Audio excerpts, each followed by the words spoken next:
El hombre espiritual. Por Watchman Nee. La llamada de la cruz del Señor Jesús es para que aborrezcamos nuestra vida natural, que busquemos la oportunidad de perderla, no de guardarla. Nuestro Señor quiere que nos sacrifiquemos al yo y lo entreguemos totalmente a la obra de su Espíritu. Si hemos de experimentar de modo directo su nueva vida en el poder y guía del Espíritu Santo, hemos de estar dispuestos a presentar a la muerte cada opinión, labor y pensamiento de la vida del alma. El Señor, de modo adicional, hace referencia a la cuestión de nuestro aborrecer o amar nuestra vida del yo. El alma se ama invariablemente a sí misma. A menos que de la misma profundidad de nuestro corazón aborrezcamos nuestra vida natural, no podremos andar de modo genuino por el Espíritu Santo. ¿No nos damos cuenta de que la condición básica para el andar espiritual es el que temamos a nuestro yo y su sabiduría y confiemos de modo absoluto en el Espíritu? Esta guerra entre el alma y el Espíritu se hace de modo secreto, pero interminable, en el interior de los hijos de Dios. El alma procura retener su autoridad y obrar independientemente, en tanto que el Espíritu se esfuerza por poseer y dominarlo todo para el mantenimiento de la voluntad de Dios. Antes que el Espíritu haya conseguido su ascendencia, el alma ha procurado llevar la dirección en todos los aspectos.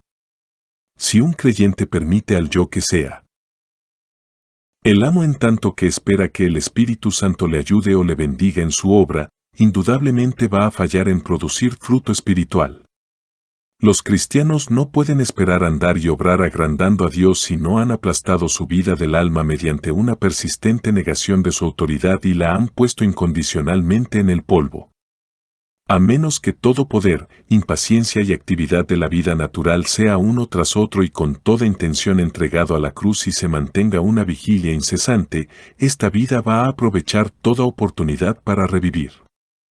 La razón de tantas derrotas en el reino espiritual es que este sector del alma no ha sido tratado de modo radical. Si la vida del alma no es despojada por medio de la muerte, sino que se le permite mezclarse con el espíritu, los creyentes van a seguir en derrota. Si nuestro andar no expresa de modo exclusivo el poder de Dios, pronto será vencido por la sabiduría y opinión del hombre. Nuestra vida natural es un obstáculo formidable a la vida espiritual. Nunca satisfecho con Dios solamente, de modo invariable añade algo extra a Dios. De ahí que nunca esté en paz. Antes de que sea tocado el yo, los hijos de Dios viven bajo estímulos y sensaciones muy mudables. Es por esto que exhiben una existencia en vaivén, en altibajos. Debido a que permiten que sus energías anímicas se mezclen con las experiencias espirituales, su modo de andar es muy inestable. En consecuencia, no están calificados para guiar a otros. El poder del alma, al que no han renunciado, los desvía continuamente de permitir que el espíritu sea central. En el alborozo de la emoción anímica, el espíritu sufre grandes pérdidas en la libertad y la sensación. El gozo y la pena pueden poner en peligro el dominio propio del creyente y dejar a la conciencia del yo sin freno, por su cuenta. La mente, si está en actividad excesiva, puede afectar y perturbar la quietud del espíritu. Es bueno admirar el conocimiento espiritual, pero si excede los límites espirituales, el resultado será meramente letra, no espíritu. Esto explica por qué muchos obreros, aunque predican la verdad más excelente, son tan fríos y muertos. Muchos santos que buscan un modo de andar espiritual comparten una experiencia común, una experiencia de gemidos porque su alma y espíritu no son una sola cosa. El pensamiento, la voluntad y la emoción de su alma con frecuencia se rebelan contra el espíritu, rehusando ser dirigidos por el espíritu y recurren a acciones independientes que contradicen al espíritu. La vida de su espíritu ha de acabar sufriendo en una situación así. Ahora bien, dada una condición como esta en el creyente, la enseñanza de Hebreos 4:12 adquiere un significado especial. Porque el Espíritu Santo nos enseña allí a dividir el espíritu y el alma experimentalmente. La división de estos dos no es una mera doctrina, es de modo preeminente una vida, una necesidad para el andar del creyente. Pero ¿cuál es su significado esencial? Significa, en primer lugar, que, por medio de su palabra y por medio de su espíritu que nos reviste, Dios capacita al cristiano para diferenciar en experiencia las operaciones y expresiones del espíritu como distintas de las del alma. Así puede percibir lo que es del espíritu y lo que es del alma.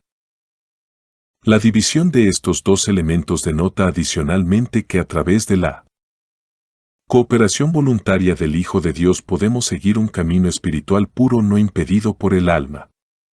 El Espíritu Santo presenta en Hebreos 4 el ministerio de sumo sacerdote del Señor Jesús y también explica su relación con nosotros. El versículo 12 declara que la palabra de Dios es viva y eficaz, y más cortante que toda espada de dos filos, y penetra hasta la división del alma y del espíritu, de las coyunturas y de los tuétanos, y discierne los pensamientos y las intenciones del corazón. Y el versículo 13 sigue informándonos de que no hay cosa creada que esté oculta de su vista, antes bien todas las cosas están desnudas y descubiertas a los ojos de aquel a quien tenemos que dar cuenta. Estos versículos, pues, nos dicen hasta qué punto el Señor Jesús cumple su obra como sumo sacerdote con respecto a nuestro espíritu y alma. El Espíritu Santo compara al creyente a un sacrificio sobre el altar. Durante el periodo del Antiguo Testamento, cuando la gente presentaba una ofrenda, ataban su sacrificio al altar. El sacerdote venía luego y la mataba con un cuchillo afilado, partiéndola en dos y separando hasta la división de las coyunturas y de los tuétanos, poniendo así a la vista todo lo que antes había estado escondido de la vista humana. Después era quemada con fuego como una ofrenda a Dios. El Espíritu Santo usa este acto para ilustrar la obra del Señor Jesús hacia los creyentes y la experiencia de los creyentes en el Señor. Tal como el sacrificio antiguo era cortado en dos por el cuchillo de modo que las coyunturas y los tuétanos queden expuestos y separados, también el creyente hoy ve su alma y su espíritu separados por la palabra de Dios, como ocurrió con nuestro sumo sacerdote el Señor Jesús. Esto es para que el alma no pueda afectar al espíritu y el espíritu no deba estar bajo la autoridad del alma, más bien cada uno hallará su lugar de descanso, sin que haya confusión o mezcla. Como al principio la palabra de Dios había operado sobre la creación, separando la luz de las tinieblas, así también ahora obra dentro de nosotros. Como la espada del espíritu, penetrando hasta la separación del espíritu y el alma. De ahí que la más noble habitación de Dios, nuestro espíritu, esté totalmente separado de los deseos bajos de nuestras almas. Por lo tanto, venimos a apreciar en qué forma nuestro espíritu es el lugar en que reside Dios y el Espíritu Santo, y que nuestra alma, con toda su energía, hará verdaderamente la voluntad de Dios, según es revelada al espíritu humano por el Espíritu Santo. No puede haber lugar, pues, para ninguna acción independiente. Como el sacerdote antiguo dividía en dos el sacrificio, así también nuestro sumo sacerdote hoy divide nuestra alma y espíritu. Como el cuchillo sacerdotal era tan agudo que el sacrificio quedaba partido en dos, penetrando hasta la separación de las coyunturas y los tuétanos, así también la palabra de Dios, que el Señor Jesús usa corrientemente, es más viva que una espada de dos filos, y es capaz de partir limpiamente el espíritu y el alma. Más íntimamente relacionados. La palabra de Dios es viva, porque tiene poder vivo, activa, porque sabe cómo trabajar, más aguda que una espada de dos filos, puesto que puede penetrar hasta el alma, alcanza a lo más íntimo del espíritu. La palabra de Dios guía a su pueblo a un reino más profundo que el de la mera sensación, los lleva al reino del Espíritu Eterno. Los que quieren ser establecidos en Dios deben conocer el significado de esta penetración en el Espíritu. Solo el Espíritu Santo puede enseñarnos lo que es la vida del alma y lo que es la vida del Espíritu. Solo después de haber aprendido a diferenciar en la experiencia estas dos clases de vida y llegar a captar sus valores respectivos somos librados de un modo de andar superficial, suelto y espiritual. Solo entonces llegamos al descanso. La vida del alma nunca puede proporcionarnos descanso. Pero notemos que esto tiene que ser conocido por la experiencia. El simple comprender en la mente nos hará meramente más anímicos. Tenemos que prestar atención especial a este penetrar y dividir. La palabra de Dios penetra dentro del alma así como dentro del espíritu a fin de efectuar la división de los dos. Las manos y los pies del Señor Jesús y su costado fueron atravesados en su crucifixión. ¿Estamos dispuestos a dejar que la cruz obre en nuestra alma y nuestro espíritu? Una espada penetró el alma de María, LC 2:35.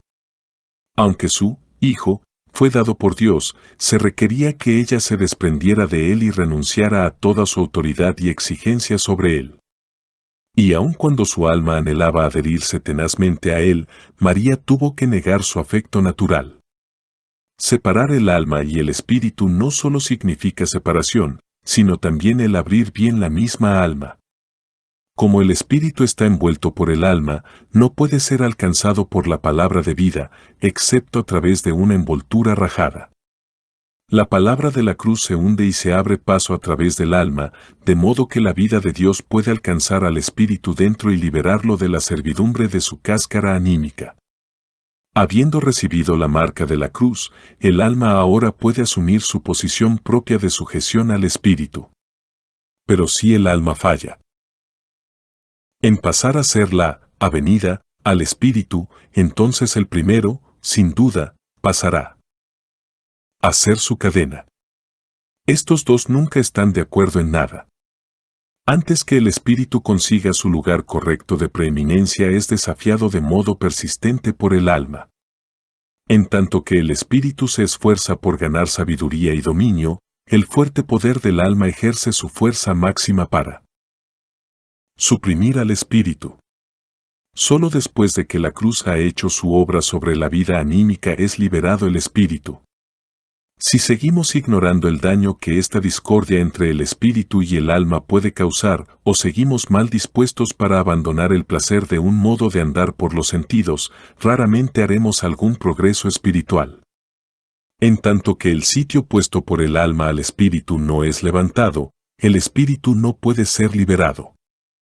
Al estudiar cuidadosamente la enseñanza de este fragmento de la Escritura, podemos llegar a la conclusión de que el dividir el espíritu y el alma depende de dos factores, la cruz y la palabra de Dios. Antes que el sacerdote pueda usar su cuchillo, la víctima ha de ser colocada sobre el altar. El altar en el Antiguo Testamento habla de la cruz en el Nuevo Testamento. Los creyentes no pueden esperar que su sumo sacerdote empuñe la espada aguda de Dios, su palabra, que penetra hasta la separación del alma y del espíritu, a menos que primero estén dispuestos a acudir a la cruz y aceptar su muerte.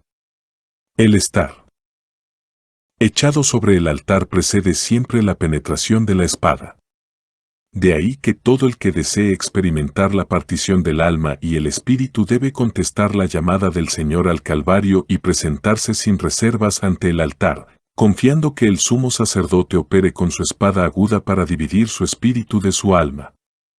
El que nosotros estemos colocados sobre el altar es nuestra ofrenda voluntaria agradable a Dios, el usar la espada para dividir es la obra del sacerdote. Debemos cumplir nuestra parte con toda fidelidad y encomendar el resto a nuestro sumo sacerdote misericordioso y fiel. Y en el momento apropiado Él nos guiará a su completa experiencia espiritual. Hemos de seguir las pisadas de nuestro Señor. Cuando estaba muriendo, Jesús derramó su alma hasta la muerte, Is 53 horas y 12 minutos, pero entregó su espíritu a Dios, LC 23:46. Nosotros hemos de hacer lo que Él hizo antes. Si de verdad derramamos la vida del alma y entregamos nuestro espíritu a Dios, también conoceremos el poder de la resurrección y gozaremos de un camino espiritual perfecto en la gloria de la resurrección. La práctica. Acabamos de ver en qué forma opera el sumo sacerdote si aceptamos la cruz. Consideremos ahora el lado práctico, o sea, cómo llegamos a la experiencia de que el Señor Jesús divide nuestra alma y espíritu. 1. Conocer la necesidad de que se nos divida el alma y el espíritu. Sin este conocimiento no se hará la petición. Los cristianos deben hacer la petición al Señor para que les muestre lo aborrecible de una vida en que se mezclen el espíritu y el alma, y también la realidad de un andar más profundo en Dios que es totalmente espíritu e ininterrumpido por el alma. Deben entender que una vida mixta es una vida de frustración. 2. Pedir la separación del alma y el espíritu. Después de conocer ha de haber un deseo genuinamente sincero en el corazón, una petición de que esta mezcla de alma y espíritu sea separada. Precisamente la cuestión depende de la voluntad humana. Si los creyentes prefieren gozar de lo que ellos consideran la mejor vida y no desean que su alma y su espíritu sean divididos, Dios respetará sus derechos personales y no les forzará esta experiencia. 3. Ceder de modo específico. Si los creyentes de modo definido desean la experiencia de que su alma y espíritu sean separados, deben consignarse ellos mismos al altar de la cruz en una forma específica. Tienen que estar dispuestos a aceptar totalmente todas las consecuencias de la operación de la cruz y ser conformados a la muerte del Señor. Antes que encuentren la separación del alma y del espíritu, los creyentes deben doblar su voluntad de modo continuo e incesante hacia Dios y escoger de modo activo el que se haga esta separación. Y cuando el sumo sacerdote realiza esta división en ellos, la actitud de su corazón debe ser que él no ha de detener su mano. 4. Permanecer en Romanos 6:11. Los hijos de Dios tienen que velar para que al buscar la experiencia de la separación del alma y el espíritu no caigan de nuevo en el pecado. Recordar que esta separación está basada en que hayan muerto al pecado. De ahí que deban mantener diariamente la actitud de Romanos 6:11, considerándose muertos al pecado verdaderamente. Además, deben basarse en Romanos 6:12 y no permitir al pecado que reine en sus cuerpos mortales. Esta actitud va a privar a su vida natural de toda oportunidad de pecar por medio del cuerpo. 5. Orar y estudiar la Biblia. Los cristianos deben escudriñar la Biblia con oración y meditación. Deben dejar que la palabra de Dios penetre profundamente en sus almas a fin de permitir que su vida natural sea purificada. Si realmente hacen lo que Dios dice, su vida del alma no podrá continuar su libre actividad. Este es el significado de 1 Pedro 1:22, habiendo purificado vuestras almas con vuestra obediencia a la verdad. 6. Llevar diariamente la cruz. Debido a que el Señor desea separar nuestro espíritu y alma, Él dispone cruces en nuestros asuntos diarios para que las llevemos. El tomar la cruz diariamente y el negarse a uno mismo en todo momento, el no hacer provisión para la carne ni aun un solo instante, y el que el Espíritu nos muestre constantemente cuáles son las actividades del alma en nuestras vidas, esto es vida espiritual. Mediante la obediencia fiel, seremos llevados al encuentro de la división del alma y el espíritu de modo que podamos tener la experiencia de un andar puro espiritual. 7. Vivir en conformidad con el espíritu. Esta es una condición no solo para nuestra preservación, sino también para una clara separación entre el espíritu y el alma. Hemos de procurar andar por el espíritu en todos los aspectos, distinguiendo lo que es del espíritu y lo que es del alma, y haciendo la resolución, también, de seguir lo primero y rechazar lo segundo. Aprender a reconocer la obra del espíritu y seguirla. Estas son las condiciones que por nuestra parte hemos de cumplir. El Espíritu Santo requiere nuestra cooperación. El Señor no podrá hacer su parte a menos que nosotros hagamos la nuestra. Pero si nosotros cumplimos nuestra responsabilidad, nuestro sumo sacerdote va a separar nuestro espíritu de nuestra alma con la espada aguda de su espíritu en el poder de su cruz. Todo lo que pertenece a la emoción, la sensación, la mente y la energía natural será separado, una cosa tras otra, del Espíritu a fin de no dejar rastro de fusión. El estar sobre el altar es lo que hemos de hacer nosotros, pero el dividir el alma del Espíritu con el cuchillo aguzado es lo que hace el sumo sacerdote. Si nos encomendamos verdaderamente a la cruz de nuestro sumo sacerdote, Él no fallará en ejecutar su ministerio separando nuestro espíritu y alma.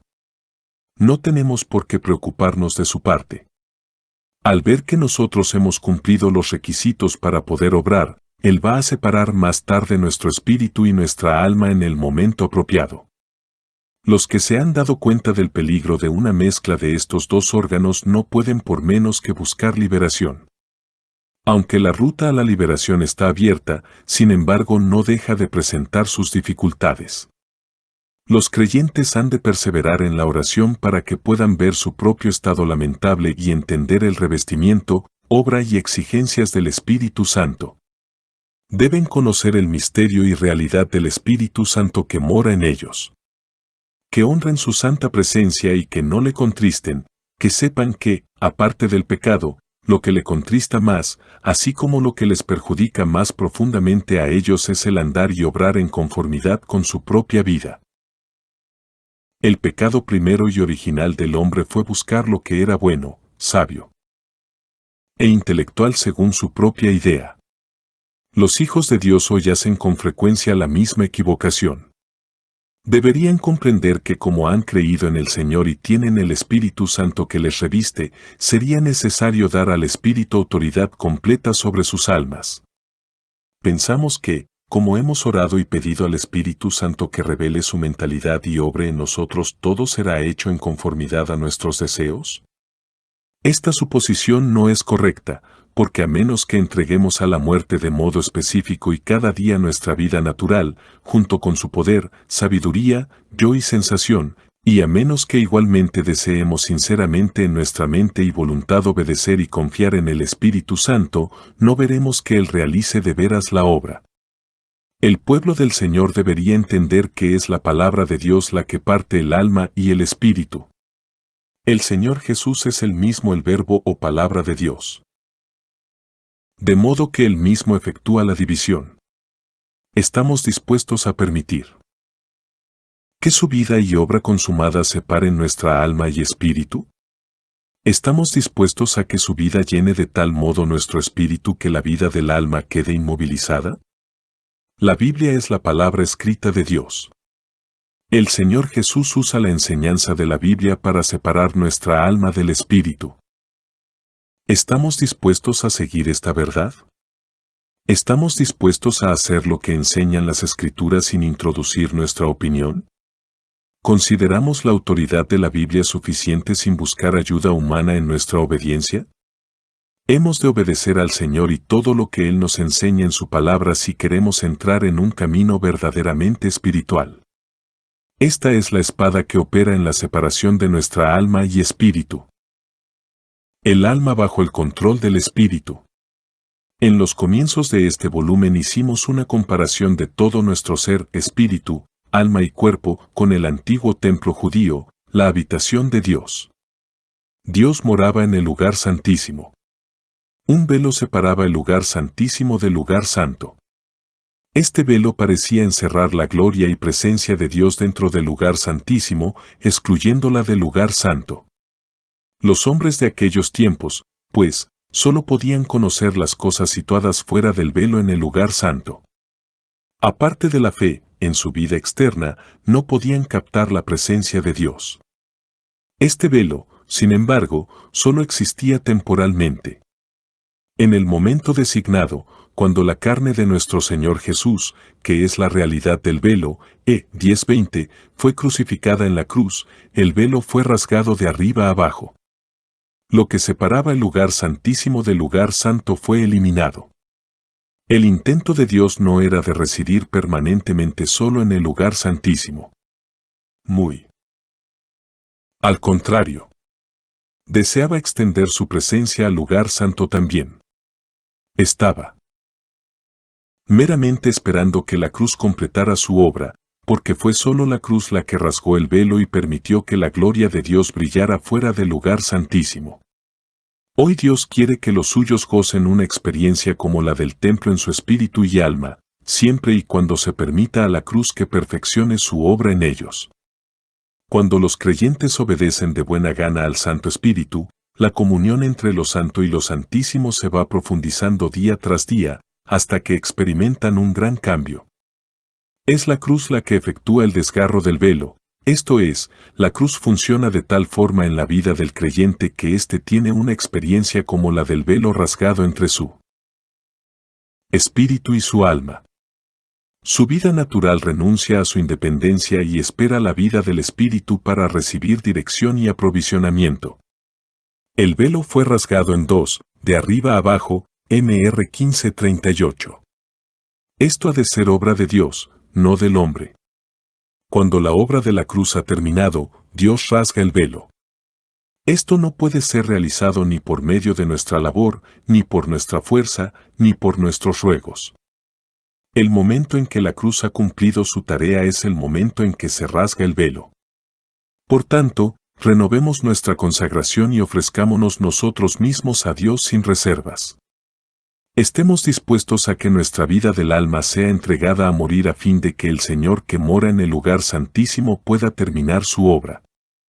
Si Él observa que la cruz ha realizado su obra completa en nosotros, el Señor, indudablemente, integrará lo santísimo y lo santo dentro de nosotros, del mismo modo que en siglos pasados rasgó el velo con su poder. Para que su Santo Espíritu pudiera fluir de su glorioso cuerpo.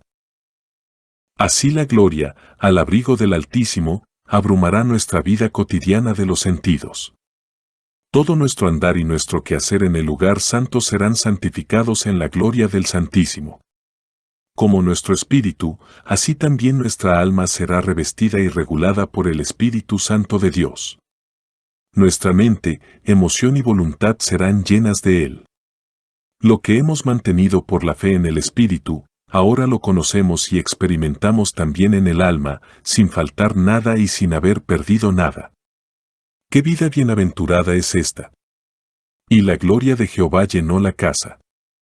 Y no podían entrar los sacerdotes en la casa de Jehová, porque la gloria de Jehová había llenado la casa de Jehová. 2 Cr. 7:1-2. Por hermosas que hayan sido nuestras actividades en el servicio sacerdotal en el lugar santo, todas cesarán a la gloriosa luz de Dios. A partir de entonces su gloria lo regirá todo. Esto nos lleva al otro aspecto, igualmente significativo, del dividir el espíritu y el alma. Por lo que a la influencia del alma y control del espíritu se refiere.